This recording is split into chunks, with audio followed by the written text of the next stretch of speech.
დაბრუნდით პირდაპირ ეთერში ირაკლი ღლონტი, ლაშა ტუღუში, გია ჭანტურია, ბონდო მძინარაშვილი, ნიკოლოზ მჟავანაძე, დიმიტრი ლორთქიფანიძე ყავს მოწვეული სტუდიაში. ძალიან დიდი მადლობა ბატონებო, რომ იღებთ გადაცემაში მონაწილეობას. უნდა გამოვასწოროთ ჩემი შეცდომა ირაკლის მინდა დაუსვა პირველი კითხვა. მთავარი თემა, რაზეც ჩვენ ბოლო დღეებში ვსაუბრობთ, ერთიანი კონტექსტი არის თუ არა თქვენთვის. მაგალითად, შეხვედრები მოსკოვში, შეხვედრები რუსულ პოლიტიკურ ელიტასთან, საუბარი რუსეთთან დიალოგის დაწყების აუცილებლობაზე და ბევრი პოლიტიკური ლიდერი, მაგალითად საქართველოში განვითარებულ პროცესებსაც ამ ერთიან კონტექსტში განიხილავს რუსული გეგმის ნაწილად. რა სიტყვით თქვენ? ინგა, მოგესალმებით, მივესალმები თქვენ სტუმრებს, ჩვენს მაყურებლებს. დიახ, მე მზად ვარ გიპასუხოთ აქ შეკითხვას სამემართებით, თუმცა მინდა შესავალ ნაწილი გავაკეთო ასეთი და ვთქვა, პირველი, რასაც წლების განმავლობაში პირადად მეც ისე როგორც ძალიან ბევრი ადამიანი უპირისპირდებოდი, ეს იყო მაქსიმალურად როგორც შემეძლო, ეს იყო რუსული პროპაგანდა აგრესიული და ეს იყო ეგრეთ წოდებული ჰიბრიდული ომის გამოვლენები სხვადასხვა მიმართულებით. დღეს უნდა ვაღიაროთ, რომ რუსულმა სპეცსამსახურებმა ეფექტურად იმუშავეს კრემლის ინტერესებიდან გამომდინარე, მათ ყავდათ საუკეთესო წარმომადგენლები თეატრში, ბიზნესში, მედიაში, პოლიტიკაში და მივიღეთ რეალობა დღეს ინგა, ალბათ თქვენ ზამეთახმებით, რომ დღეს პლურალიზმად ითვლება, პოლიტიკურ პლურალიზმად ხშირ შემთხვევაში კოლაბორაციული გამონათქვამები. დიახ, მე მინდა ყველას უთხრა და მე მინდა ჩემი პოზიცია საზოგადოებაზე მაყურებლებს უთხრა. არა გვერიოს რა, პლურალიზმი, პოლიტიკური პლურალიზმი საუკეთესო, მაგრამ პოლიტიკური პლურალიზმი არ უნდა იქცეს ანტისახელმწიფოებრივ დენად. დიახ, დიდი ხანია წლების მანძილზე მე ვსაუბრობ და სამწუხაროდ ჩემი კოლეგების მხრიდან არ მქონია დიდი მხარდამჭერა, რომ ქვეყანას, რომლის 22% არის ოკუპირებული, პლუს მიმდინარეობს ანექსიის პროცესი აქტიურად, დიახ, უნდა კონდეს დეოკუპაციის ეროვნული სამოქმედო გეგმა. და დიახ, როდესაც ჩვენ მივიღებდით ფართო ეროვნულ თანხმობის დოკუმენტს, ეს იქნებოდა დეოკუპაციის ეროვნული სამოქმედო გეგმა, ჩვენ მე გვეწოდინებოდა ვინ არის კოლაბორაციონისტი, ვინ არის კარგი პოლიტიკოსი. ახლა ძალიან რთულია. დღეს უკვე აღრეულია სიტუაცია და მე ინგა, ჩემი ცხოვრების წესი პოლიტიკოსობამდეც იყო და დღეს პოლიტიკოსობის დროსაც ამ აქტივობებში ბევრი რამ ვისწავლე. დღეს მე ძალიან ვერ ვიდები სიტყვას მოღალატე, კოლაბორაციონისტი და ასე შემდეგ. მაგრამ მე თავისუფლად შემიძლია ვთქვა, რომ ეს ადამიანი არის სრუპენტელა, ეს პოლიტიკური ჯგუფი არის უბრალოდ სუსტი. აი მაგალითად მივლინება რუსეთის ფედერაციაში, იქიდან გამომდინარე ჩემი პოზიცია, დიახ, ჩემი პოზიცია არის ასეთი. მტერთან ხასვსა მოსისხლე მტერთან, ხო მასეა? და მტერთან, რომელიც ყოველდღიურად აგრძელებს რეალურად ქართული სახელმწიფო ინტერესების ტერიტორიული თლიანობის შეურაცხყოფას, არა მარტო ქართულის, ამ მთლიანად კავკასიის მიმართებით, მისი კრემლის პოლიტიკის პოლიტიკა ცნობად ცხადია, ხო? ერთადერთი, ვინც უნდა ისაუბროს მასთან და ქართული ხალხის სახელით, ეს არის საქართველოს მთავრობა და ისიც იმ შემთხვევაში, თუ საქართველოს მთავრობა შეძლებს მოახერხოს ფართო პოლიტიკური და საზოგადოებრივი კონსენსუსის მიღწევა. ხო, რაც შეეხება ახლა ალიანსის წავა თუ წამოვა თუ სხვა პარტია წავა თუ წამოვა, ეს თავიანთი ხისესრიგია. მე რომ მკითხო, მე ზუსტად ვიცი რომ ისინი ვერაზოს ვერ ისაუბრებენ ჩემი სახელით, იმიტომ რომ მე საქართველოს მოქალაქე ვარ და მე ნებართვა არ მიმიცია. მე სხვადასხვა ვერსია მაქვს, შეიძლება ეს არის და უფრო მეტად მე მგონია რომ სულელი მან და არავინ არ არის, ხო? ეხლა ჩვენ ვიცით ურთიერთობა გვაქვს ამ წლების განმავლობაში, შეიძლება არ ვიზიარეთ მოსასწრებს, მაგრამ პატივცემთ როგორც ადამიანები ერთმანეთს. დიახ, მე ესეთ დამოკიდებულება მაქვს მათთან, მაგრამ დიახ, მე მინდა გითხრათ. მე დარწმუნებული ვარ, თუნდაც იციან, რომ რუსეთ-საქართველოს კონფლიქტის ამოწურვა და გადაწყვეტა მათ არ შეუძლიათ. მათ იციან, რომ რუსულ აი გეტყვი მარტივად პრორუსულ ელექტორატში არის კონკურენცია, სხვადასხვა პოლიტიკური ჯგუფები არიან და ვინც ყველაზე მეტად ჩავა რუსეთში დაანახებს თავის სამომავლობას. მე უფრო მაგარი ტიპი ვარ, დიახ, წინასაარჩევნო. ბონდო, მოდი თქვენთან გადმოვალ და შემდეგ გია ძიმა და ესე წავიდეთ თანმიმდევრობით. რა სიტყვი თქვენთვის მისაღებია ასეთი ტიპის დიალოგი, ასეთი ტიპის შეხვედრები, ერთადერთი ვისაც შეუძლია ელაპარაკოს არის ხელისუფლება. ასეთია ირაკლის პოზიცია. ისიც კონსენსუსის საფუძველზე შედგება. რასაკვირველია, ერთადერთი, ვისაც აქვს სახელმწიფოს სახელით საუბრის უფლება, ეს არის ლეგიტიმური ხელისუფლება. დღევანდელი მთავრობა და დღევანდელი მმართველი პარტია. მაგრამ ჩვენ ვხედავთ, რომ არ ვიცი შიშის გამო, არ ვიცი არაკვალიფიციურობას ვერ დავწამებთ, მაგრამ მე რაც ახლა სესიაშვილისგან მოვისმინე, არაკვალიფიციურობაზე უფრო მძიმე მდგომარეობასთან გვაქვს საქმე, როგორც ჩანს. მე ვგულისხმობ კალაშნიკოვია თუ სტეჩკინი ამგვარ შეფასებას, ბატონი ირაკლი მოგეხსენებათ, პოლიტიკოსია და არავინ იცის, ხვალ ზეგ შეიძლება ქართული ოცნება საპარლამენტო დელეგაციით ჩავიდეს მოსკოვში, ან მოსკოვიდან ჩამოვიდეს საპარლამენტო დელეგაცია და სიტუაცია მეტნაკლებად დათბეს ან გამოსწორდეს ჩვენ სასიკეთო თუ პირველესაც, მაგრამ როდესაც ბატონი კალაშნიკოვი და ბატონი სესიაშვილი ერთმანეთის პირისპირ დასხდებიან მაგიდასთან, როგორ ფიქრობთ, ის ამ აგდებულ ხსენებას არ გაიხსენებს და არ იფიქრებს ამაზე. უნდა ვიდარდოთ ჩვენ ამაზე? ეწყინება თუ არა კალაშნიკოვს, რომელიმე ჩვენი პოლიტიკური ლიდერის მიერ ნაკვამი რაიმე? თავარი რა არის, იცით? როდესაც ჩვენ ვლაპარაკობთ, რომ ხელისუფლებას აქვს ამის ლეგიტიმური უფლება, რადგან მას შეუძლია გადაწყვეტილების მიღება, ხელისუფლებას სჭირდება უფრო მეტად ენაზე კბილის დაჭერა. ასეთი შეფასებების დროს. თორე მე არც ერთხელ არ მომისმენია საჯარო სივრცეში სააკაშვილისგან, რომ ობამა არის ზანგის ჩებურაშკა, მაგრამ ის ამას ესე ეძახდა. როდესაც არ მიიღო ობამამ სააკაშვილი, გაბრაზებული იყო. ეხლა თვითონ კი გადაიქცა ტანზანიის ვინიპუხად, მაგრამ ასეთი განცხადებების გაკეთების უფლება ჟურნალისტს აქვს, ხელოვანს აქვს, შემოქმედს აქვს, პოლიტიკოს, რომელიც ხვალ შეიძლება მოლაპარაკების მაგიდასთან დაჯდეს, ირაკლიმაც აღნიშნა, თავშეკავებული ვარ ტერმინების და შეფასებების დროსო. იმიტომ რომ ხვალ სად შეიძლება აღმოჩნდა იმ ადამიანთან ერთად სასაუბრო მაგიდასთან, არ იცი შენ. ჩვენ აუცილებლად გავემგზავრებთ თბილისშიო კალაშნიკოვმა თქვა და ჩემი აზრით ამგვარი მათი წელი არ ყოფილა და ძალიან მნიშვნელოვანია ასეთი კონტაქტები, ანუ ეს არის ჩემი აზრით ამგვარი შეხვედრების გამართვა არის აუცილებელი. რაც შეეხება კალაშნიკოვს აქ შემოუშვებენ თუ არა, ლუშკოვი რატო შემოუშვეს და როგორ შემოუშვეს, ვადებია გასული თუ არ არის. მე ადრე ერთ-ერთ ეთერში ვთქვი და ეხლაც უნდა გავიმეორო და ამას ვამბობ ყველგან. 2008 წლის 26 აგვისტოს მდგომარეობით რუსეთის სახელმწიფო სათათბიროს ზედა და ქვედა პალატის, რუსეთის მაშინდელი მთავრობის, რუსეთის უშიშროების საბჭოს ყველა წევრის შავი სია უნდა არსებობდეს საზღვარზე. ეს სია უნდა არსებობდეს უბადოდ. 5 წელი გავიდა და მერე შემოვიდა, ტურისტად შემოვიდა, ნათესავთან შემოვიდა, ამას არ აქვს მნიშვნელობა. გეტყვით ახლა ერთ ფაქტს. ცოტა მოკლედ, მე უფრო ცლად მოგწევ, კიდევ ჩვენ სხვა 2011 წელს თბილისში 2011 წელს თბილისში იყო ტატიანა მოსკალკოვა. ეს ოფიციალურად გაავრცელა განცხადება შინაგან საქმეთა სამინისტრომ 2013-ში. 2008 წლის აგვისტოში ტატიანა მოსკალკოვა იყო ცხინვალში, ინტერნეტში შედით, დაგუგლეთ, ნახეთ. არის.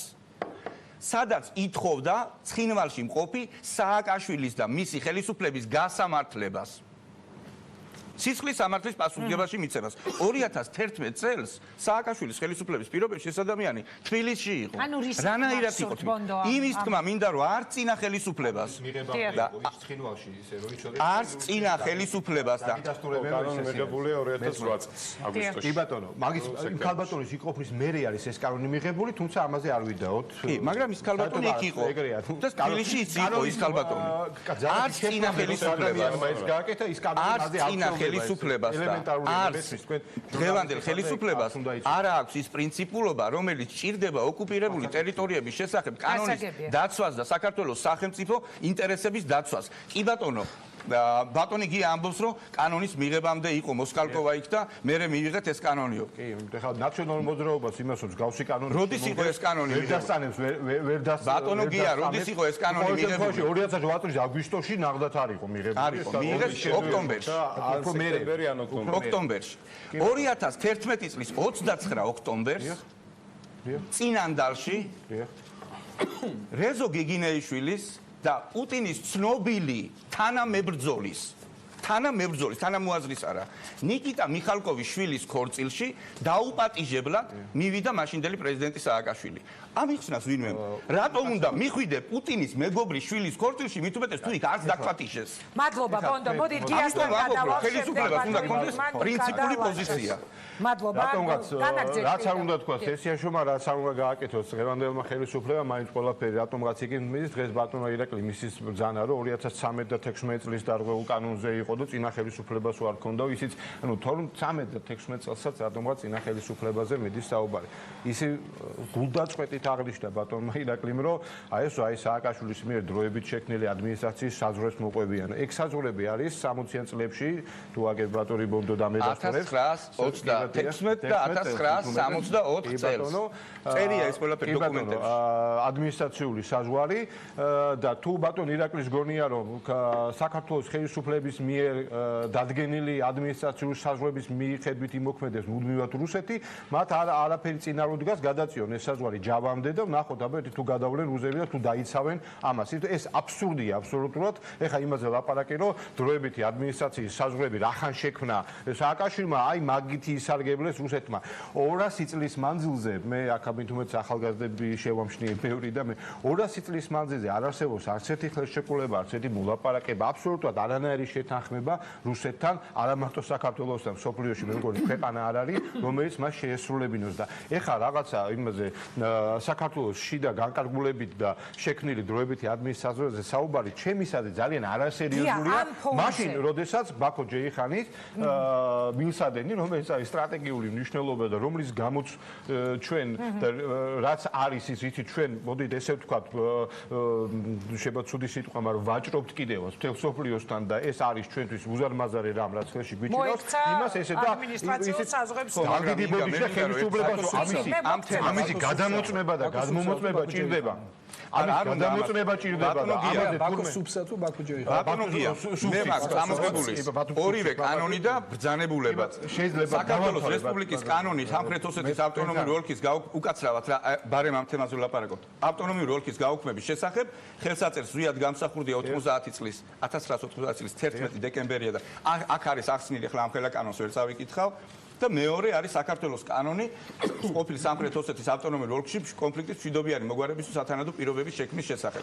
ეს არის სააკაშვილის ხელმოწერილი ადმინისტრაციის შექმნა 2007 წლის 13 აპრილი. და ამ კანონშიც და ამ ბრძანებულებაშიც 10 მაისის ბრძანებულებაშიც 2010 წლის პირდაპირ წერია რომ დროებითი ადმინისტრაცია შეიქმნა ყოფილი სამხრეთ ოსეთის და ეს გახდა მიზეზი რუსეთის აგრესიის ხელმძღვანელობაზე გადმოვიდა ძალიან ამ ფონზე მე დღევანდელ რეალობას მინდა რომ დაუბრუნდეთ ჩვენ ხედავთ ყოველდღიურად გადმოწეულ საზღვრებს ჩვენ უკვე გვესმის ის რომ ძალიან გაძლიერდა რუსული პროპაგანდა და აი მაგალითად გვერდით გიზით ლაშა ტუღუში რომელიც რამდენიმე წუთში ალბათ იტყვის რატომ ფიქრობს ის რომ საერთოდ რუსული არხების ტრანსლირებაც კი უნდა იკრძალოს ანუ რატომ გაძლიერდა ან გაძლიერდა თუ არა რუსული პროპაგანდა და რუსული საფრთხეები კი ბატონო, რა თქმა უნდა გაძლიერდა რუსული პროპაგანდა, ორი ადრე არსებობს, განსაკუთრებით ბოლო პერიოდში, როდესაც პირდაპირ ვიცით კიდევაც, ხო, უამრავი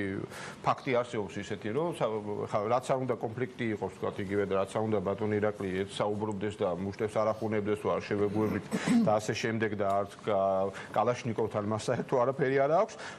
ხელისუფლებაში არსებობენ ძალები, რომლებიც პირდაპირ თანამშრომლობენ და პირდაპირ ხელს უწყობენ მსგავს საინფორმაციო, ასე ვთქვათ, გავრცელებას გავს ინფორმაციის უამრავი საშუალება არსებობს რომელიც ვიცით რომ ხელშეწყობილია სახელმწიფო სტრუქტურების მხრიდან და უბრალოდ გადახედეთ მედია სივრცეს, გადახედეთ სოციალურ ქსელს და უბრალოდ ნახავთ თუ რამხელა მოდის თუნდაც იგივე აი მარშთან დაკავშირებით მარშის წინადღეს არანორმალური რაოდენობის რაღაც ფეიკი ინფორმაცია გავრცელდა სხვადასხვა ასე ვთქვათ გაუპატიურებებზე, რაღაც ძალადობებზე რა თქმა უნდა ეს არის სტილი დაცულია ყოველ შემთხვევაში მე მინდა ვთქვა რომ იცით არა ხშირად მე ირაკლის აი მაზრს გავაგრძელებ რომ ძალიან შორს ვარ იმ აზრისგან მე რომ აი ვიღაცას მაინც და მაინც ვთქვა რა თქმა უნდა არიან ადამიანები რომლებიც პირდაპირ მუშაობენ რუსეთზე თუმცა სამწუხარო ის არის რომ რუსულ პროპაგანდაზე პირდაპირ მუშაობს ძალიან ბევრ სხვადასხვა პანტიოსთან და გულანთებულ ადამიანზე ამიტომ მე იგივე მარშის დროს რამოდენიმე ადამიანი ისეთი დავინახე იქ რომლებიც ნამდვილად ვიცი რომ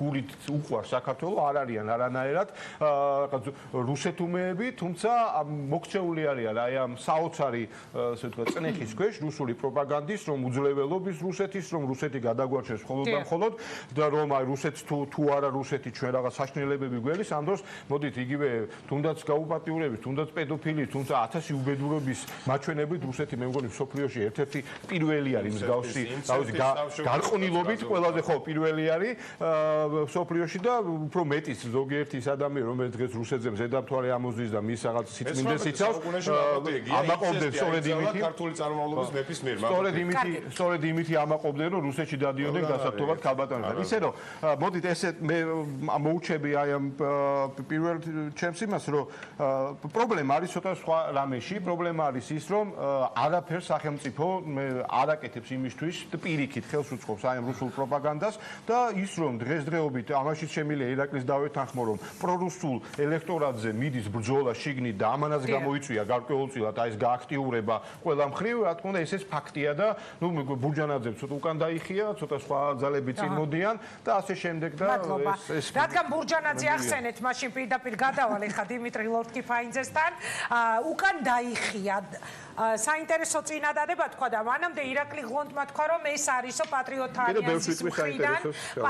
ალიანსის მხრიდან ნადირობა წინასაარჩევნოდ პრორუსულ ელექტორატზე და სიტყვით არის ეს მართლა წინასაარჩევნო სვლა იგივე პატრიოტ ალიანსის მხრიდან ფაქტია რომ ჯერჯერობით ჩვენ ვიცოდით ერთი ნინო ბურჯანაძე და ეხლა ვნახეთ პატრიოტ ალიანსის წარმომადგენლები იქ ჩასულ უკაცრავად ბატონ დიმიტრი შეიძლება მხოლოდ ერთი რეპლიკა მე ვერ თქვი და მეც მაპატია რა შინაგანაც ხო იცი ყოველთვის მობილიზებული ხარ როგორც წამყვანი ბატონმა და ირაკლიმ რაც აღნიშნა წერან რომ ეს არის ელექტორატზე ნადირობა ცოტა უხერხულად მეჩვენება მე ეს და ალბათ ყველა დამეთანხმება აქვს მათ შორის აუდიტორიაში ახალგაზრდებიც რომ ადამ არშანიას სოხუმში ჩასვლის სურვილი და აფხაზებთან პირდაპირი დიალოგის სურვილი ახსნა ელექტორატზე ნადირობით ცოტა უხერხულე მგონია ეს არა როგორ არა ასეთ მე გითხარი და მე მოგცემ თავს მაგას საზოგადოებაზე თანხმობა რა გინდათ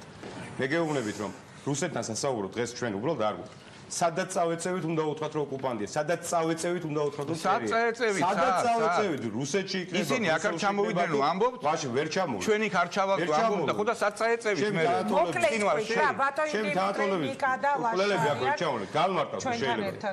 ვისაც რა უნდა რომელმა პარტიამაც რა უნდა ის უნდა გააკეთოს როგორც უნდა ინადიროს ნადირობა ცუდი არ არის დიახ მე ესე მგონი აბა რა გინდა თქვენ თქვათ რომ ის ადამიანები რომლებიც ჩავიდნენ იმის ილუზია აქვს რომ დეოკუპაციას აღადგენენ კაი გეტყვი მაშინ აგერ ქალბატონი იყო ჩართული რომელმაც თქვა რაღაცაზე წამოლენო რაღაცა არ არის აფხაზეთი და წინვალის რეგიონი და ამიტომ ქალბატონი ადამ არშანიას პრესკონფერენცია ადამ არშანიას გამოსვლების 4 ბატონი გიორგი რომიანის და ქალბატონი ნატო ჩეიძის მე ყველაფერი ვიცი ამ ვიზიტთან დაკავშირებით ეგეთო გეუბნები აქ ლაპარაკი იყო იმაზე რომ ერთი შეხვედრით ორი ან მერვე შეხვედრითაც კი გუშინდელ პრესკონფერენციაზე ქალბატონმა ადამ ილაპარაკა ეს საკითხები ვერ გადაწყდება ჩემი ნებართვის გარშე ვერ გადაწყდება დაიწყოს ეს დია აი ჩემი ბატონო ირაკლი პერსონალურად არავინ არ შეგეკითხებათ ამას მე ვარ საქართველოს მოქალაქე საქართველოს მოქალაქე გესაუბრებ ჩემი ნებართვის გარშე საქართველოს მოქალაქე სააკაშვილი აი ამ ახალგაზრდების ნებართვის გარშე თქვენ ზათხად გაუშვათ პოლიტიკოსები რუსეთში სასაუბრო რაღაცები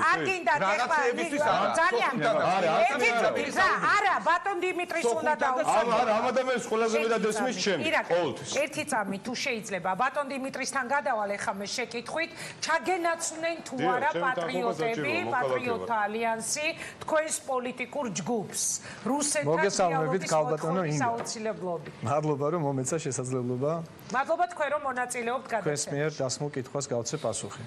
პირველ რიგში მინდა დავაფიქსიროთ ჩემი ღრმა პატივისცემა თითოეული მონაწილის მიმართ. იმასაც ვხედავ რომ ჟურნალისტები ხართ უმრავლესობაში და იმედი მაქვს რომ მეტი ობიექტურობის განცდა დარჩება ჩვენ საზოგადოებას ყველა იმ საკითხთან დაკავშირებით რომლის გარშემოც მოგვიწევს მსჯელობა.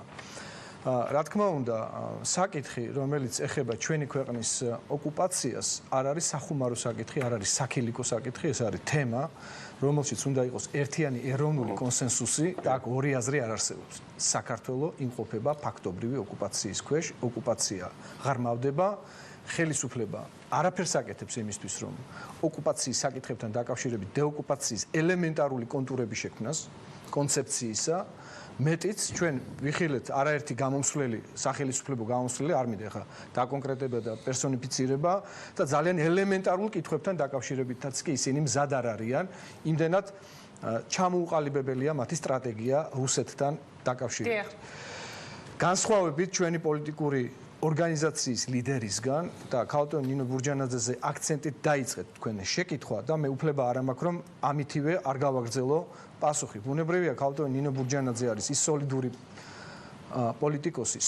პოლიტიკოსი, რომელსაც ნამდვილად შეუძლია ჩვენ მდგომარეობაში ყოფი ქვეყნის პირობებში შეიტანოს ძალიან მნიშვნელოვანი საპასუხისმგებლო წვლილი სწორედ აი ამ რუტინის განხლართვაში, რომელშიც სამწუხაროდ კიდევ ერთხელ ვიმეორებ, როგორც წინა ხელისუფლება, ისე დღევანდელი ხელისუფლება, რომელმაც სახელისუფლებო სკამები დაიკავა სწორედ ორი პირობის აღსრულების, ასე ვთქვათ, დანაპირებით, როგორც იყო საგარეო პოლიტიკა რუსეთთან ურთიერთობის დალაგებით და რა თქმა უნდა, ეს პირველ რიგში ოკუპაციის საკითხს უნდა გულისხმობდეს და მეორე სამართლიანი სამართლებრივი გარემოს აღდგენა, რაზეც დღეს მე არ ვისაუბრებ, გამომდინარე ჩვენი თემატიკიდან და აქაც ნათელია, რომ ძალიან ბევრი საკითხი არის პასუხგაუცემელი.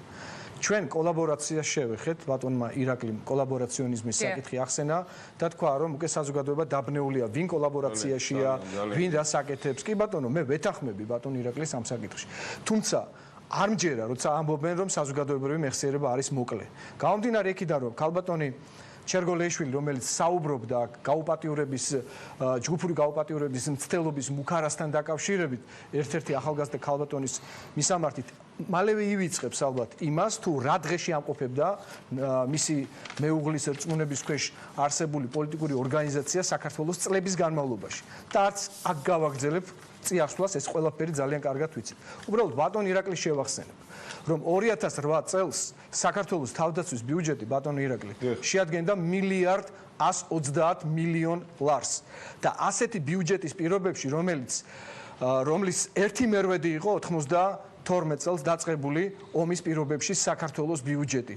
ქართველმა ვაჟკაცებმა, ჩვენმა მეომრებმა, რაინდებმა გაძლეს წელიწადზე მეტი ერთი თვით ბრძოლაში რუსებთან, ბრძოლაში კაზაკებთან, ბრძოლაში დაქირავებულ ძალებთან, ადიღეელებთან, ჩერკეზებთან, ჩეჩნებთან და ასე შემდეგ. ზუსტად მაგას არ ვივიწყებ მე, როცა ჩემ გამოსვლაში. და როდესაც კოლაბორაციაზეა საუბარი, მე გეტყვით, როგორც რუსეთის ფედერაციის მხრიდან განხორციელებული აგრესიის შემსწავლელი კომისიის ის წევრი, რომელიც ძალიან ბევრ საიდუმლო ინფორმაციას ფლობს, რომელიც ითხოვს ამ საიდუმლო ინფორმაციასთან დაკავშირებით მნიშვნელოვანი დიალოგის დაწყებას, რა თქმა უნდა, შესაბამის რეჟიმში, მაგრამ რომელიც ვერ აღწევს ამას. მაგრამ რისი თქმის უფლებაც მაქვს, იმას ეხლავე გეტყვით საჯაროდ სრულიად სახალხოდ.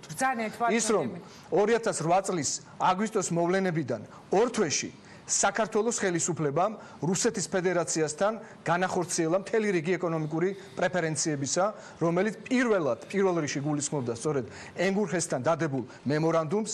შემდგომში უკვე 2 წლის შემდგომ ეს ყველაფერი გადავიდა, გახსოვთ თქვენ, სოფლიო სავაჭრო ორგანიზაციაში რუსეთის შესვლასთან დაკავშირებულ დასტურზე, რომლითაც საქართველოს ეკონომიკური საზღვრები გადმოწია ფსოუდან ენგურზე და როკიდან გორში და ამის შემოქმედი იყო სწორედ აი ქალბატონის მეუღლე, რომელიც წეღან საუბრობდა ქალბატონი ინგას გადაცემის დასაწყისში, მისი მეუღლე ბატონი გიგა ბოკერია. დიახ, ეს არის ზუსტად კოლაბორაცია. ის რომ საქართველოს ენერგოგენერაციის ობიექტების 92%-ს განაგებდნენ რუსული კომპანიები და დიახ, თქვენ ერთხელ თქვით და მინდა დღეს დაგეთანხმოთ 3 თვის წინ ნათქვამზე, როდესაც რუსული ბიზნესების მიმართ სრულიად ლოიალურია ჩვენი ხელისუფლების დამოკიდებულება და არ არის მხედველობაში მიღებული ის, რომ ფაქტობრივ ოკუპაციას ყოველთვის უნდა პასუხობდე ადეკვატური ნაბიჯებით. არა, ერთი წუთი.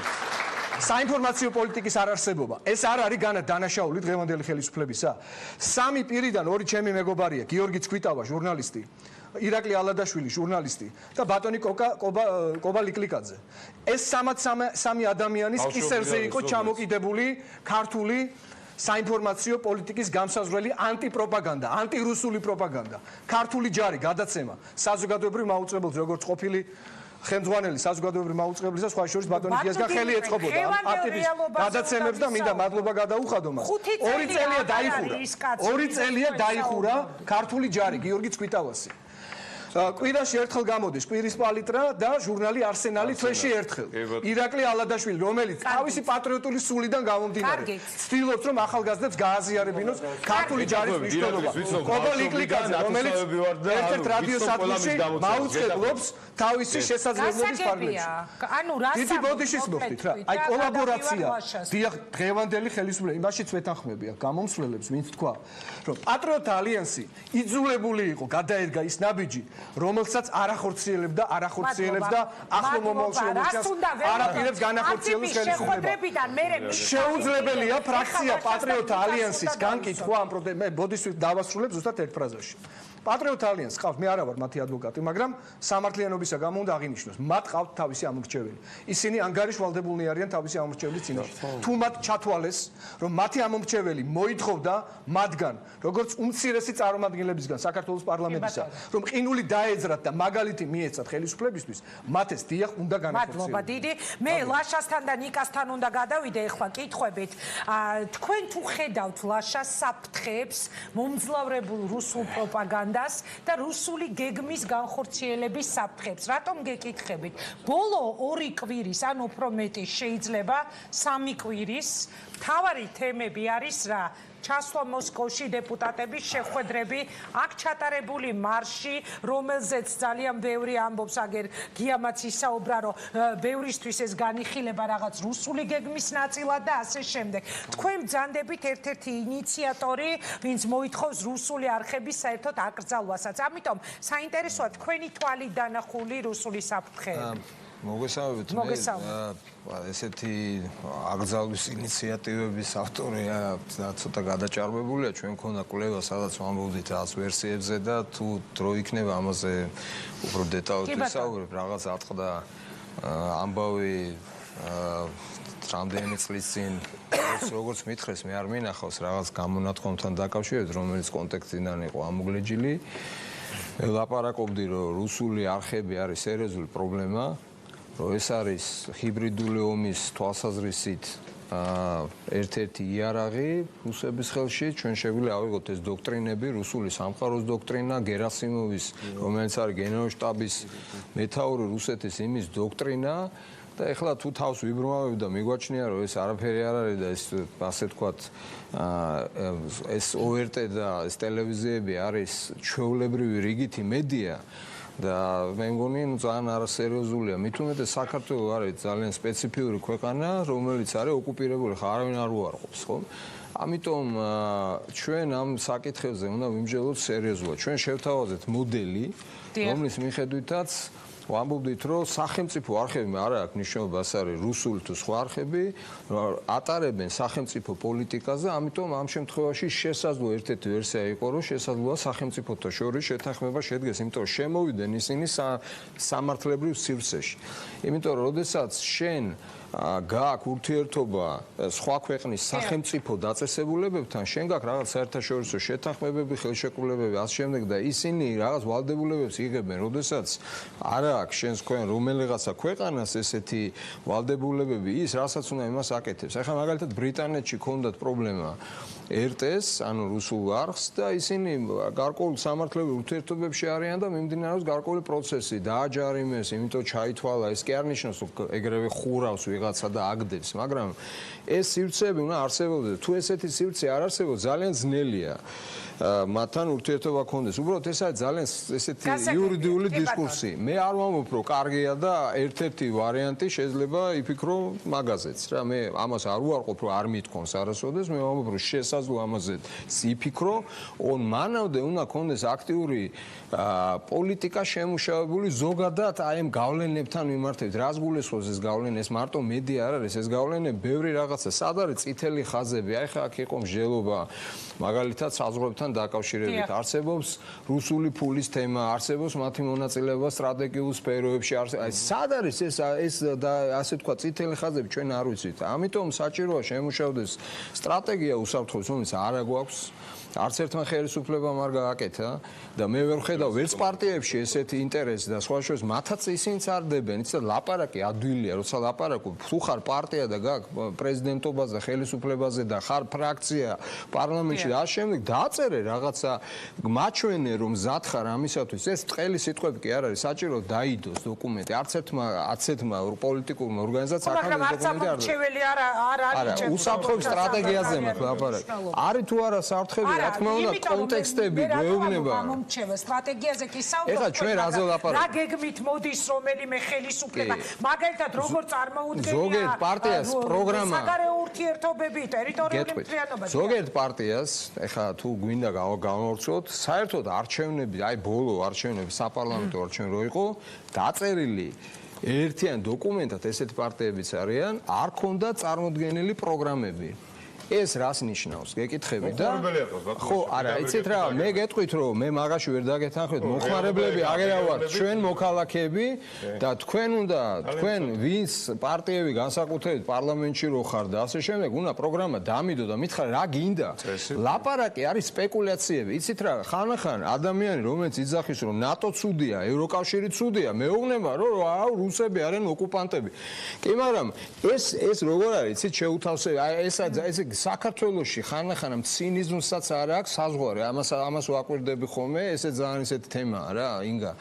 ხა მე არასოდეს არ მინდა ხოლმე პიროვნულ თემებში გადავიდე, მაგრამ ასეთი ანტირუსული პოზიციები რო არის და ამავდროულად დროს არ გინდა ნატო, რომელიც შენი დაცვის საშუალებაა, იქ მათ სისტემებში ინტეგრაცია რო არის შენი გადარჩენა, იძახი არ მინდა ნატო, არმჯერა ტყუილია, გვატყუებენ და მეორე წუთში ლაპარაკობ რუსები, ოკუპანტები არიან, ეგ ხო რაღაცა სპეკულაციებია რა პოლიტიკური. რატო? იმიტომ რომ ყველაფერი არის პოლიტიკური ტექსტები ძირითადად. იმიტომ რომ პოლიტიკოსები ლაპარაკობენ და არის დაბოლება ამ საზოგადოების და ხალხის და მოქალაქეების. იმიტომ რომ ეს არის ეგ არის ცინიზმი, ეს არის ძალიან ხშირად ფარისევლობა და რაღაცეები არასწორი. იმიტომ რომ თანამიმდევრულობა არის საჭირო. ეხლა ბოდიში თავარი რაც მკითხეთ, არის თუ არა საფრთხე, რა თქმა უნდა არის. მე უბრალოდ მაინტერესებს, მოდი თავარ საკითხზე, როდესაც მე ვამბობ, აი მე მინდა ვიკითხო აქ და კარგი იქნებოდა რომ ამაზე პასუხი გაეცა თვითონ დეპუტატებს. რა მიზანი გაქვს, როდესაც ლაპარაკობ რომ რუსეთთან უნდა დავალაგოთ ურთიერთობები. ბატონმა დიმიტრი მზანა ბონდოს ლაპარაკობს. რას ნიშნავს ეს? აი რას ველოდებით? რის ხარჯზე რა არის ეს რუსეთთან ხა ჩავედით? მოდით რა აქეთკენ ამის თაობაზე ვილაპარაკოთ. ჩავედით ეხლა კეთილი რუსები, პუტინი, ეხლა ვიტირებთ. აი რას უქმოთ? ხო, თქვენ მაგ კითხვას მე არ ამჯერე, მე გეტყვით რას. მე ბოლოს ვიტყვი. ბატონიკას მოსაზრება Facebook-ზე რუსეთთან მოლაპარაკების გარეშე გეტყვით, არც ერთი ბოდიში პოლიტიკური დოკუმენტი, რუსეთის სტრატეგიული დოკუმენტები და შეგვიძლია ავიღოთ ეს დოკუმენტები, არ ამბობს იმას, არც ისტორიული გამოცდილება, არც კონკრეტული გადაწყვეტილი არ ლაპარაკობს იმაზე, რომ რუსეთი მზად არის დათმოს თავისი იმპერიული ინტერესები და მათ პოლიტიკურ პროექტში საქართველოს დემოკრატიული, თავისუფალი, ძლიერი ქვეყანა და პროევროპული არ შედის და ეს არის გულუბრყვილობა, ვისაც ჯერა, რომ ჩავა ეხლა იქ ვიღაც 5 დეპუტატი, ორი ჩამოვიყვანთ ეხლა ღვინოს დავლეთ და ბოთლებს ჩავიტანთ, ეს არის ზღაპარი. არაფერი არ გვეუბნება იმაზე და მით უმეტეს ეხლა უფრო უარესი ხდება რუსეთი, უფრო აგრესიული ხდება და ეს რაღაცები არ უშველის, ამას სხვა რა მეჭირდება. რა ჭირდება ამაზე ვილაპარაკოთ. კარგი, რა ჭირდება ამაზე ვილაპარაკოთ? არა, ერთი წუთით ნიკა მჟავანაძესთან გადავდივარ, მე წეღანაც ვთქვი, არაერთხელ წამიკითხავს მე თქვენი მოსაზრება, ყოველთვის ხაზს უსვამთ ხოლმე იმას, რომ აუცილებელია რუსეთთან მოლაპარაკება. დღეს როცა ჩვენ საუბრობთ აი ასეთ მნიშვნელოვან პრობლემებზე, გადმოწეულ საზღვრებზე, კიდევ გათხრილ-თხრილებზე, მუტაცებულ ჩვენს მოქალაქეებზე, რა აზრი აქვს, რაიმე ტიპის ლაპარაკს მოსკოვთან? ისეთ რა არის, ახლა სამწუხაროდ მოქმედებს ესეთი კანონი, რომელსაც მე არ ვეთანხმები, მართალია ის ვინც ძლიერია.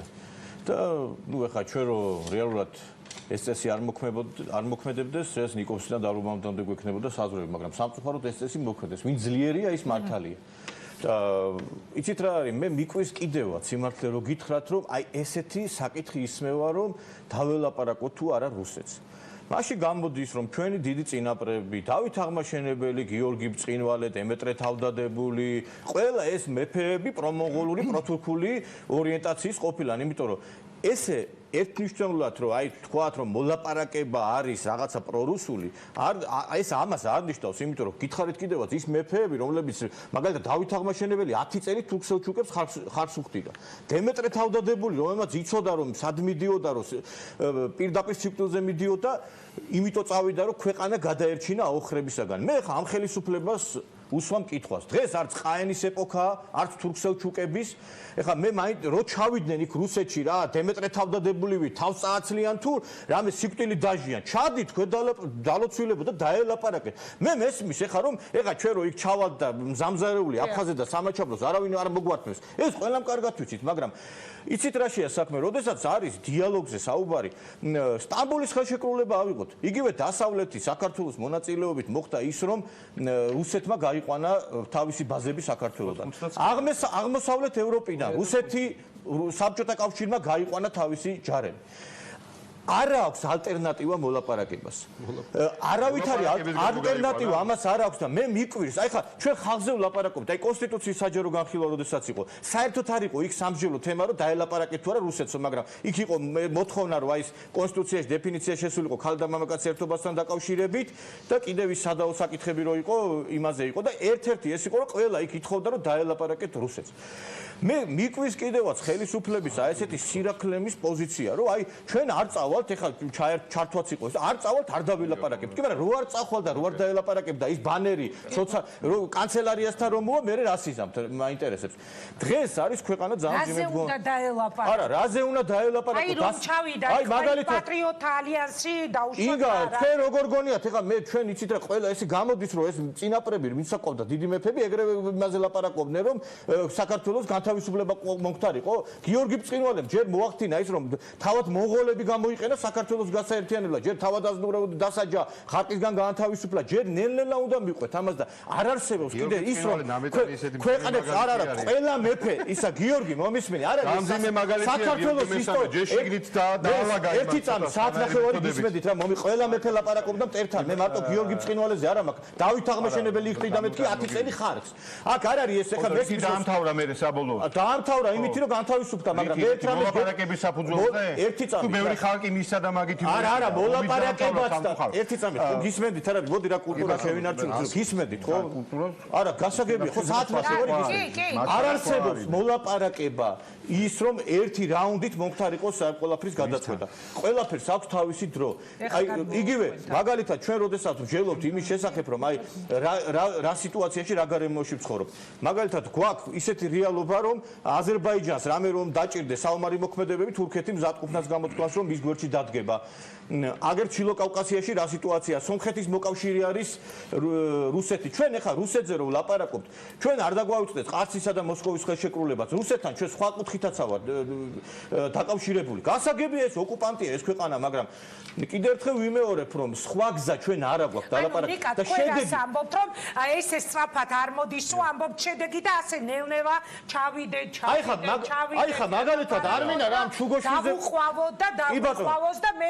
ეგებოდესმე გონება არა ოდესმე და ეს ახლა აგერ 2008 წლიდან 9 წელი არა გაბრაზებული არა ვარ არა ბოლოს მივეცი 9 წელია ჟენევის ფორმატით მიდის მოლაპარაკება ეხლა თქვენ რო ლაპარაკობთ აი ეხლა წავიდა პატრიოტთა ალიანსი ან ჩავიდა ვიღაცა და რატო არ არის შედეგი 9 წელი ვლაპარაკობთ ჟენევის ფორმატით და არავითარი შედეგი არ არის და კარასინი აბაშიძის შეხვედრას ჰქონდა ერთი დანიშნულება თვითმფრინავები წასულიყო იქ მწვანილი შესულიყო თუ კიტრი და პამიდორი პრინციპში ამ ფორმატმა თავისი ფუნქცია შეასრულა მაგრამ ეს ერთი რაღაცა ერთი ხელის მოსმით არც ერთი საკითხი არ წყდება მე მიკვირს აი დიპლომატები საგარეო საქმეთა სამინისტროს წარმომადგენლების როდესაც სვამენ კითხვას თუ აღიარებენ სამაჩაბლოს და აფხაზეთს საქართველოს შემადგენლობაში მე დავიწყებთ მოლაპარაკებას მე რაღაცა უნდა დაიწყო მოლაპარაკება თუ აღიარეს და თუ ზაობა გამოთქვეს მე რაღაცა უნდა არა მე ეს არის ერთ რამეზე